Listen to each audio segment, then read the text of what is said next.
आज आपको लालच नाश का कारण कहानी सुनाऊंगा। कहानी अच्छी लगी तो चैनल को लाइक शेयर सब्सक्राइब करें और बेल आइकन को भी ज़रूर दबा दें। आपका मुकेश 1104 कहानी वाला। एक शिकारी था।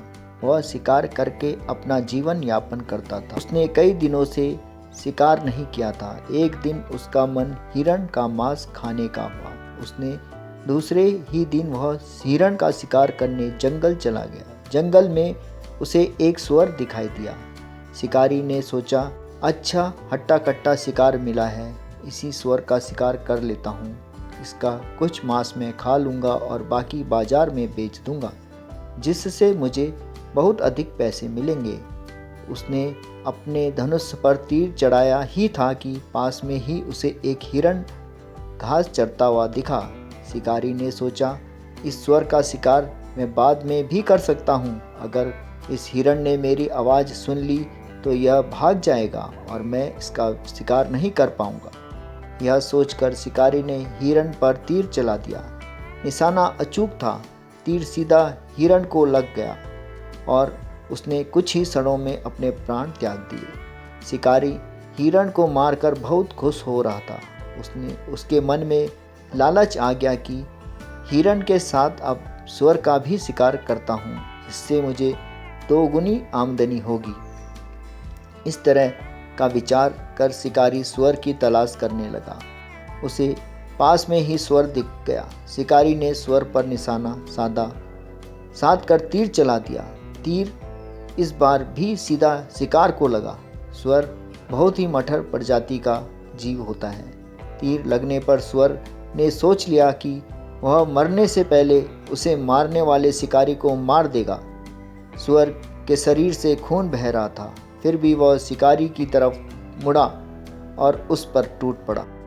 कुछ ही पलों में शिकारी और सुअर दोनों की मृत्यु हो गई। जो शिकारी सैकड़ों जीवों का शिकार कर चुका था, आज एक शिकार के हाथों उसकी हत्या कर दी गई।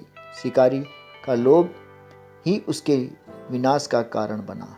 कहते हैं, जब मृत्यु आती है तो किसी ना किसी बहाने आ ही जाती है।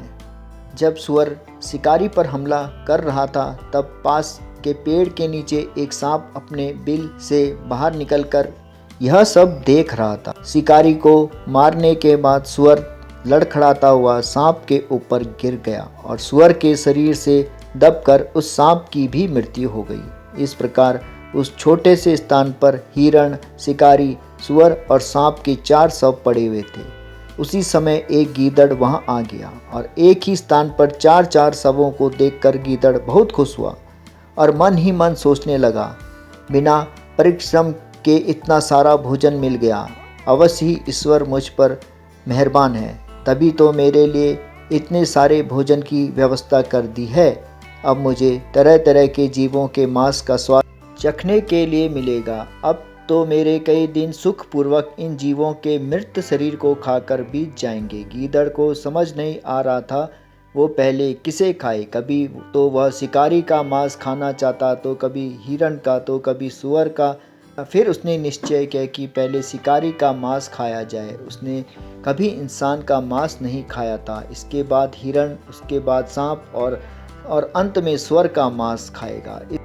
इस तरह उसका 1 माह बीत जाएगा। शिकारी के धनुष को देखकर गीदड़ उत्सुकतावश धनुष के पास गया। धनुष की डोरी चमड़े की थी। गीदड़ चमड़े को चबाने का प्रयास करने लगा। गीदड़ के चबाने से डोरी कमजोर हो गई और टूट गई। डोरी के टूटने से धनुष का एक सिरा बड़ी तेजी से उसके माथे भेद कर बाहर आ गया, मानो माथे से शिखा निकल आई हो। इस प्रकार गीदड़ का लोभ उसके नाश का कारण बन गया। कहानी से शिक्षा। लोभ नाश का कारण है।